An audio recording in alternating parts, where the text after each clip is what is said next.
ఈనాడు sports league cricket పోటీలు ఉత్సాహంగా కొనసాగుతున్నాయి. నిజామాబాద్లోని పాలిటెక్నిక్ కళాశాల మైదానంలో జరిగిన పోటీలో తెలంగాణ యూనివర్సిటీ జట్టుపై నిజామాబాద్ గిరిరాజ్ కళాశాల జట్టు విజయం సాధించింది. రెండో మ్యాచ్లో బోధన్ ఉషోదయ డిగ్రీ కళాశాలపై నిజామాబాద్ నిశిత డిగ్రీ కళాశాల జట్టు గెలిచి ఫైనల్కు చేరుకుంది. మూడో మ్యాచ్లో బాన్సువాడ రేణుకా వొకేషనల్ కళాశాలపై నిజామాబాద్ శ్రీ కాకతీయ కళాశాల విజయం సాధించింది.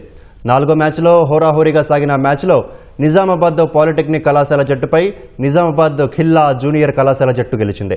ఖమ్మం జిల్లా తనికెళ్లలోని విజయ ఇంజనీరింగ్ కళాశాలలో నిర్వహించిన పోటీల్లో జూనియర్స్ విభాగంలో కొత్తగూడెం ప్రభుత్వ జూనియర్ కళాశాల జట్టుపై ఖమ్మం హార్వెస్ట్ కళాశాల గెలుపొంది ప్రథమ విజేతగా నిలిచింది. సీనియర్స్లో ఖమ్మం ఎస్ఆర్ అండ్ బీజీఎన్ఆర్ కళాశాలపై భద్రాద్రి కొత్తగూడెం జిల్లా అశ్వారావుపేట వ్యవసాయ కళాశాల జట్టు విజయం సాధించింది. వారం రోజులు కొనసాగిన ఉమ్మడి ఖమ్మం జిల్లాల స్థాయి పోటీల్లో Khammam harvest, Aswaraopeta Prathama, Khammam SR and BGNR, Kothagudem ప్రభుత్వ జూనియర్ కళాశాలల జట్లు ద్వితీయ స్థానాల్లో నిలిచాయి.